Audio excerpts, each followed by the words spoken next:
Don't necessarily care. I'll be done in a few minutes. We'll figure it out.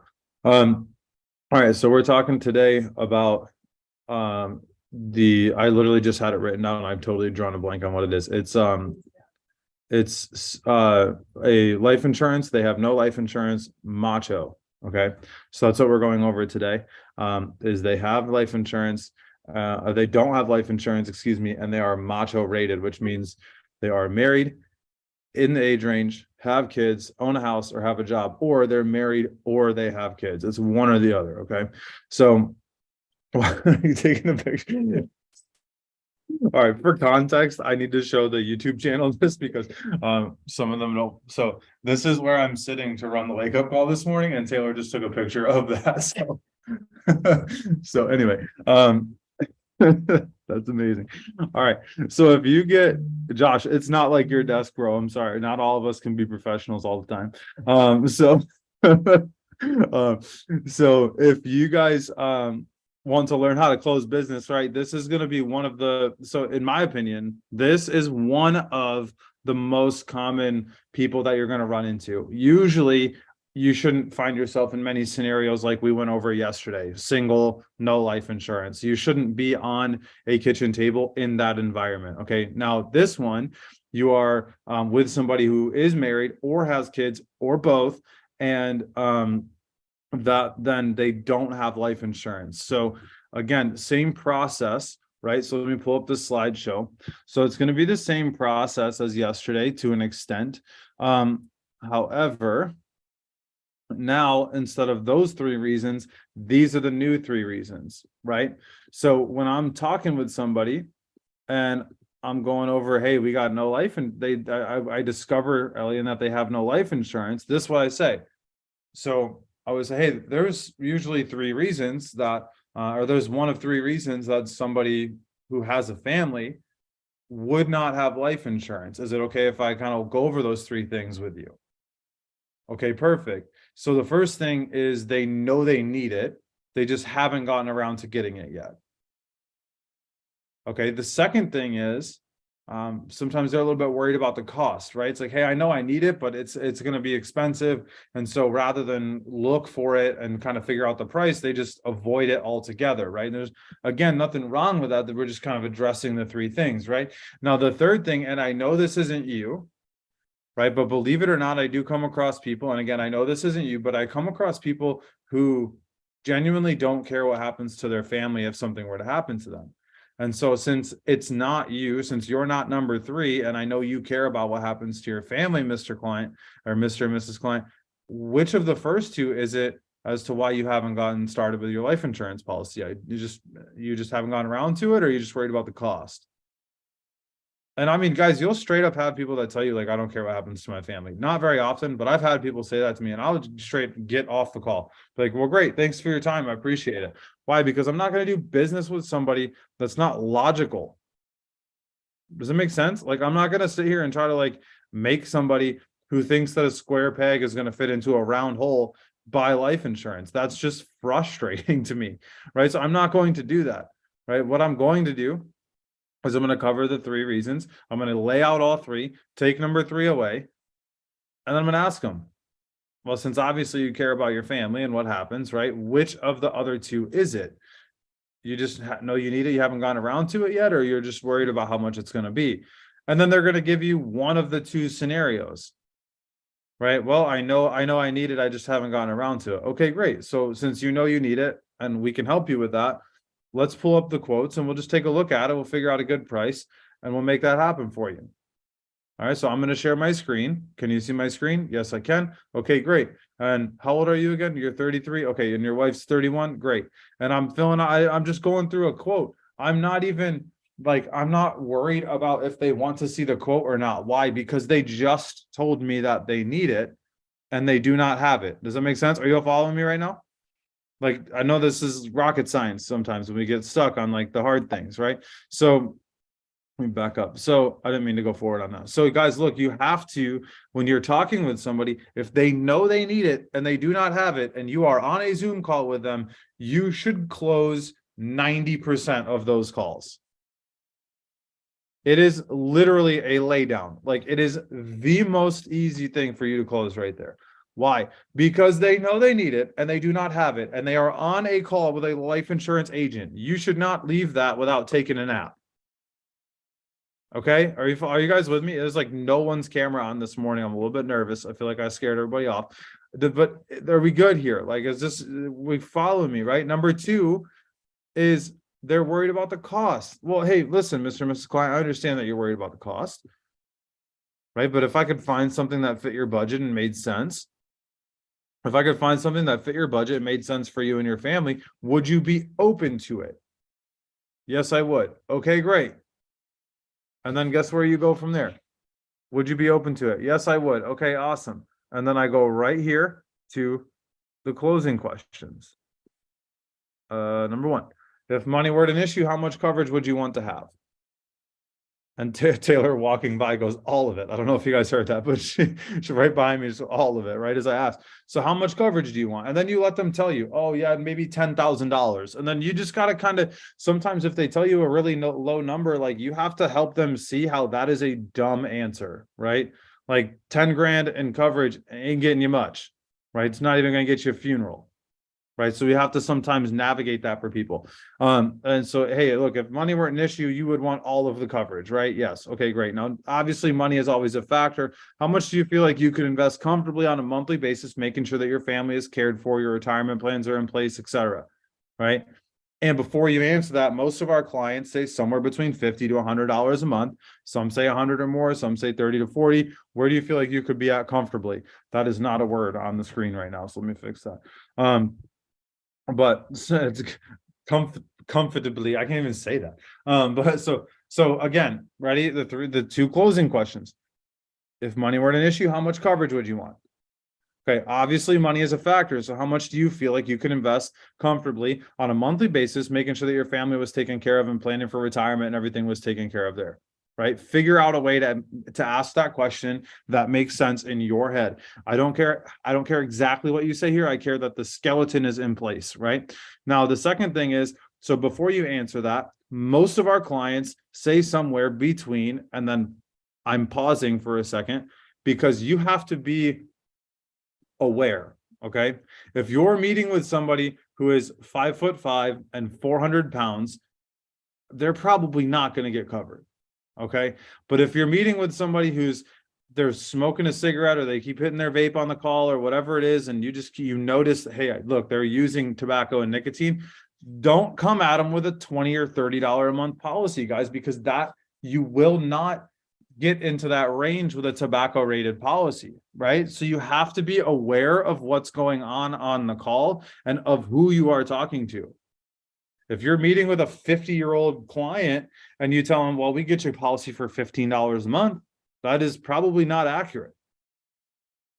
Right? So, hey, they're going to say, okay, I need $250,000 in coverage. Great. So now use your brain and quickly figure out a rough price point, right? So, hey, let's say I'm meeting with two 50-year-old smokers, right? Okay, so this is the conversation. They know they need life insurance. They just said they want $150,000-ish each together. So, hey, Mr. and Mrs. Client, before you answer that, most of our clients say somewhere between $100 and $200 a month. And, some go as high as $400 or $500 a month, somewhere as low as $100 a month, and everything in between. Where do you feel like you would be comfortable? Right? And I never say lower than $50 a month.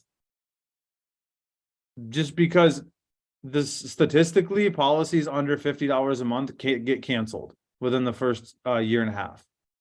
Not all of them, obviously, but a lot of them. So we want to keep it and make it be as easy to keep as possible, right? So, and then once they give me a number, what we do is I go run a quote for them, right? So I quote them, then I go here and I say, so Mr. and Mrs. Client, have either of you guys ever gone to college before? Yes, we did. Okay, great. Where'd you go? And I have the A diagram question with them. And so I would say, Mr. and Mrs. Client, so what we're going to do today is we're just going to apply, right? It's not decision day. It's application day, just like college. We're not moving into the dorm today. We're just going to see if we can get you into the college. Okay.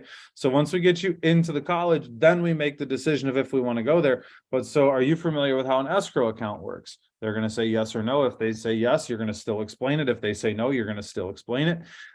Awesome. So what we're going to do is we're going to put $250 into what's called an escrow account. Okay. Now in the escrow account, you guys are going to have access to medical insurability forever, X amount of coverage, blah, blah, blah, however much, right? You're going to have the child rider. You're going to have the term to term conversion. You're going to have, this is a value stack. Everybody type value stack in the Zoom call really quick, because a value stack is how you give your product a higher perceived value. Okay. So let me just say something really quick before some of you guys are like, oh, I don't want to make them feel like they're getting more than they're actually paying for. They are getting all of these things anyway. You're just telling them every benefit that they're getting inside of the policy. Does that make sense? I know I might sound like a little aggressive right now, but does that make sense? Like, we're telling them everything that they're getting because they don't know. And they usually think that they need to go out and they need to purchase all of these separate things, right? Like, they don't.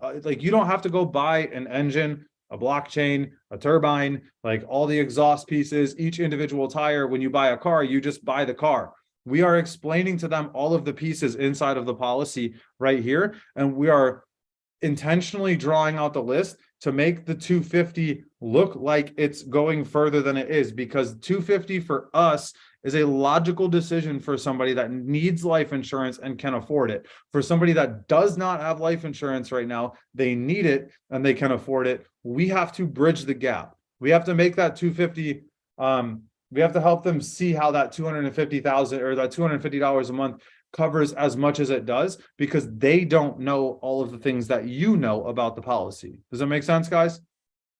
So when we explain this to them, we are telling them about this. Then I say, so Mr. and Mrs. Client, there are 4 options here, right? Number 1, you pass away in the next 2 months. I'd like to think you're going to live longer than that, but if you did, your family is going to get the 150,000 or X amount of dollars coverage, right? And the Primerica, the company, is going to keep your $250.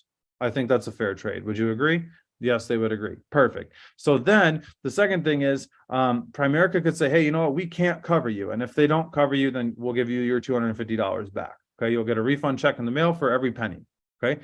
The second thing is they might say, hey, we will cover you. And you might say, hey, you know what? Actually, I decided, I changed my mind. I actually am person number 3, and I don't care what happens to my family if I pass away. And if that's you, God bless. But I know it's not you, so that doesn't matter. Now, the third option is we're going to get you covered. Okay. And once this policy comes back, hopefully it's a better price than what we initially talked about, but we have no idea of knowing that, or no way of knowing that right away. But then we're going to apply that escrow payment to month number 1. Now, notice this is about a month and a half in. So you made your first payment to go into escrow and start the application and get conditional coverage here. That payment, right? That payment is this payment. So you don't have another payment until about 3 months later, and then it's going to be monthly thereafter. Does that make sense? Yes, it does. Okay, great. So who do you want your beneficiary to be? Or my favorite, the way I ask that is, are you guys each other's beneficiaries? Right? If I'm on a call with married people, after I quote them, ready? Here's the secret. This is the golden nugget for you. Y'all ready? If you're ready, type I'm ready. At least 7 of you have to put I'm ready in the chat before I tell you this, okay? I'm gonna wait. That's 1, 2, 3, 4. Good job. 5, 6. All right, perfect. So here's the golden nugget. You don't ask them if they want to buy from you. You quote them, you draw you're never saying, do you want this? Are you going to buy this? Do you want to apply today? What are your thoughts on applying? It's literally never those questions. Never. Right? What I do is I quote them. Everybody type quote in the Zoom chat. I give them a quote. I get them comfortable with the price. Blitz, exactly. I'm assuming the close. I'm ready for them to move forward. Okay. So perfect. We got a quote. This quote makes sense for you and your family. Amazing. Next. Then I say, cool. So I'm going to share my screen. I'm going to kind of walk you through how the application process works. Okay. So this is what we do. We take, and then I draw the A diagram, right? Are you familiar with escrow? Blah, blah, blah, blah, blah. Here's your 4 options. Great. Does that make sense? Any questions? No questions. Perfect. So what we're going to do next, we're going to just fill out the application really quick. It takes about 10 minutes. I need you guys to grab your driver's licenses real quick. And are you guys each other's beneficiaries? Yes, we are. Okay, great. Who wants to fill it out first?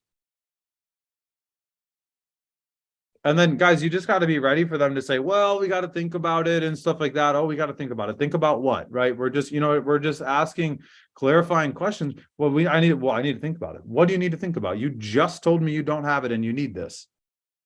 So what do you need to think about? Right. Oh, well, I just, I don't know if it's right for me. You just told me this was a good price. This was a good amount of coverage. We just did the dime with you. Like, I understand you want to think about it, but if thinking about it got us life insurance, we wouldn't be here having this conversation right now because you would already have it. Right? Guys, so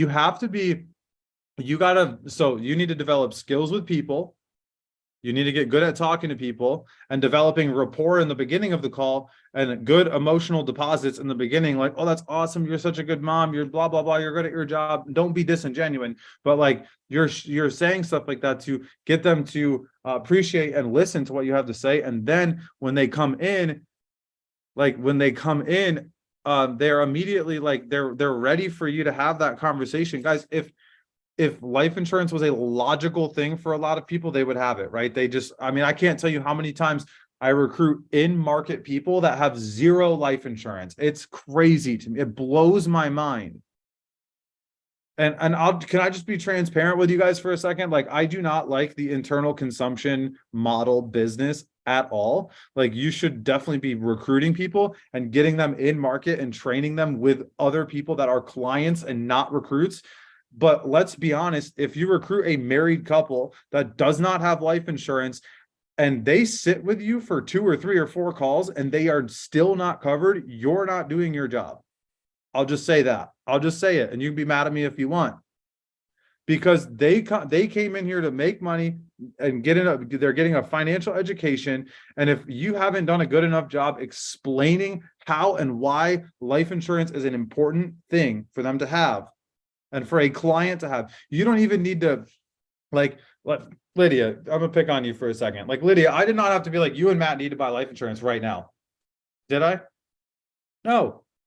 They got into licensing, they got on trainings. Our trainings train people about why life insurance is important. And I just asked them, I said, do you guys have life insurance? And I believe you guys said no, or you said, yes, we have some, I can't remember. I'm pretty sure it was no. And so I was like, okay, well, if we could find something that made sense for you guys, would you be open to it? And she said, yes. They said, yes. And so then we filled out an application. Guys, it's not rocket science. You just need to talk to people and ask the freaking questions. Right. And the reality is, there was a minute, Lydia, right, where you guys were thinking about maybe not doing the business for a little while. And at the end of the day, even if you did that, at least you were covered and you have life insurance for your family. Yes or no? Lydia, you can unmute yourself. Are you mad at me for that? Do you hate me?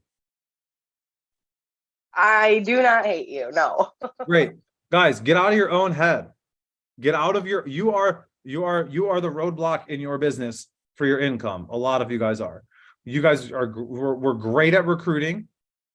We have to get better at getting in market and getting into field training appointments with people and setting them up, right? A lot of you guys are on this call right now and you're not licensed yet. You're working on it, but if you're not licensed, you need to either be studying or setting appointments every day. You've got to be, it's one of those two things. And if you're not doing either of those things, you're moving backwards and away from where you want to be. Right? It's great. Hey, Dan, I don't want to do any field training until I get licensed. Wonderful. You should be licensed in a week. That's great. I'm totally fine with that. I think that's not smart, but you do it that way if you want to. You're like, Dan, I want to get some field training done. Cool. Well, let's get some field training done. You should be at district leader within a week. Right? You should be at 3x3. Then go get your license. Guys, I'm so passionate about this because you can't just be recruiting people and not getting them in market. And those of you guys that are new recruits and haven't been on field training appointments, why?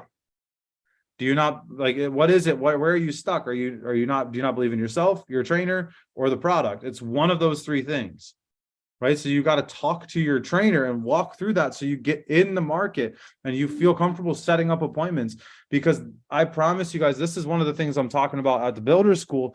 and Art Williams literally said this. If you watch the video, you full-time people, if you watch the video I put in the chat this morning, Art Williams said that 30 hours in the classroom is equal to 1 hour in the field. If you're like, Dan, I really want to learn more about life insurance so I can get good at setting appointments and running appointments and stuff like that and building a team, get your ass in the field then, and that you will learn way more there than you will anywhere else. All right, so guys, I hope that was helpful. I know I got a little bit intense there at the end, but I'm so passionate about this because you can't just be taking people's $124.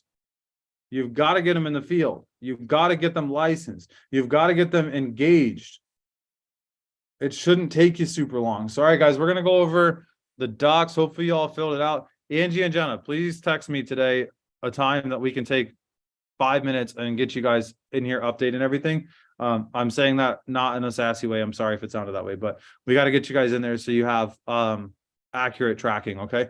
All right. So today I have 8 recruits, 2 KTs, and an orientation. Josh, you're at 17. Josh, what do you got today? I got 1 kitchen table with Brian at 5. I've got a recruit appointment that I scheduled yesterday for Sunday, and then I'm also doing a team FNA with Shelly. Also, sometime on Sunday as well. Gonna work with her on some training, so not nothing too crazy. What appointments do you have just today? Oh, just today, just the kitchen table. Okay, just the one. All right, great. Yep. And you're at 17 on your next 7 days. So if that's accurate, just bump that up to 25. If that's not accurate and if that's high, you need to get back above 15 like yesterday. All right. Cass. I just saw her number go up from 13 to 14. Yeah, sorry, I forgot I had one this morning. I just didn't have it on my calendar. You're good. I just saw your number go up 1 right as I called your name. What do you got today?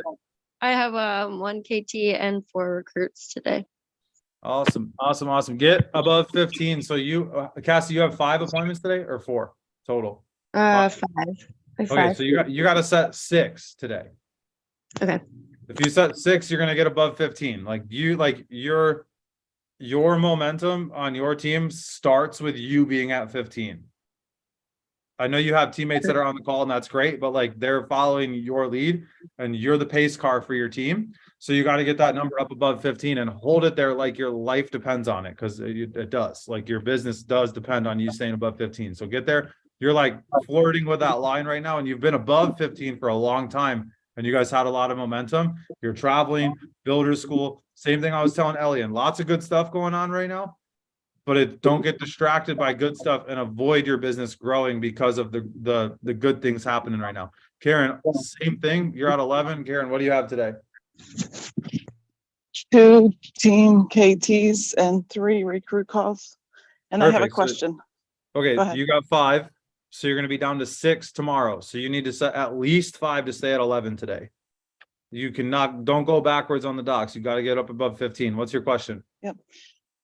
Just on that A diagram with when the new power term that could be approved instantly, how do you does the money go straight starting right then for the first month, or is it still a couple days? So they still have to accept it once it's accepted. So that's just a shorter window. So if I'm closing a power term policy, I'm going to pull that window down. I'm going to put the X in the first month instead of the second month.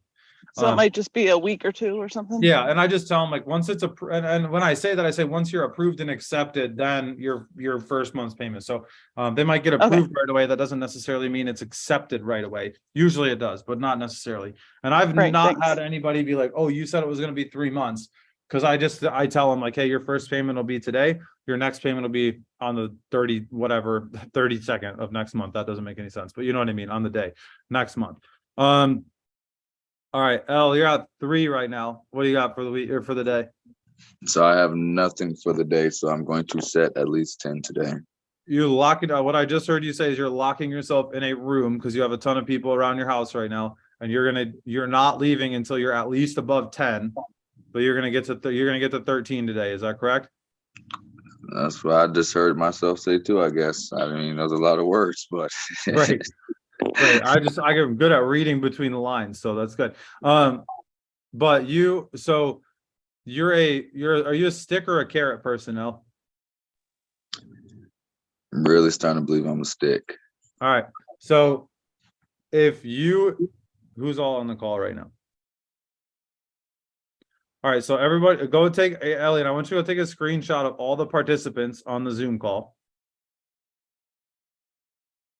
And if you don't set over 10 appointments today, anyone that sets more appointments than you got to send them $5 on Cash App. All right. And if you do set 10, you don't owe anybody anything at all. Like you've got to put the fire under your ass to do what you're doing, because you were doing it for 2 weeks, you had momentum, and we're like slipping backwards. Like you gotta get that stick in place, right? You have to.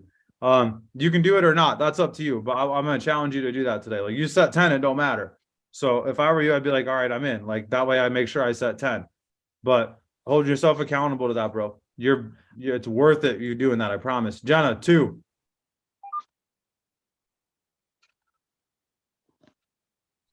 Sorry. I have 3 recruits and 1 KT today. 3 recruits and a KT. Awesome. Hey, you get to walk around the room tonight at training. Just make sure you high five everybody for me, okay? Oh my God. Am I doing the opening meeting too? Yes, I'm pretty sure. I'll double check and let you know. Angie, Pangborn. Hey, sorry. All right, so I have 2 interviews today and 3 KTs. And I have Awesome. 12 for the week. Awesome. Sweet. Hey, guys, we're doing a much better at getting KTs set on the calendar as well as recruits. That's amazing. So if we're on a KT and we're not, every time you either close the appointment, like you either close life insurance or you call me. Like if you do not take an application, call me and be like, hey, this is where I got stuck, so it doesn't happen again. Okay, you're obviously not going to close everything, but we got to get your close rates higher. Like if you get your close rate up, you're going to make more money. It's just 100% a fact. So if you're not closing something, just call me right afterwards, guys. All right, guys, that's all I got for you all.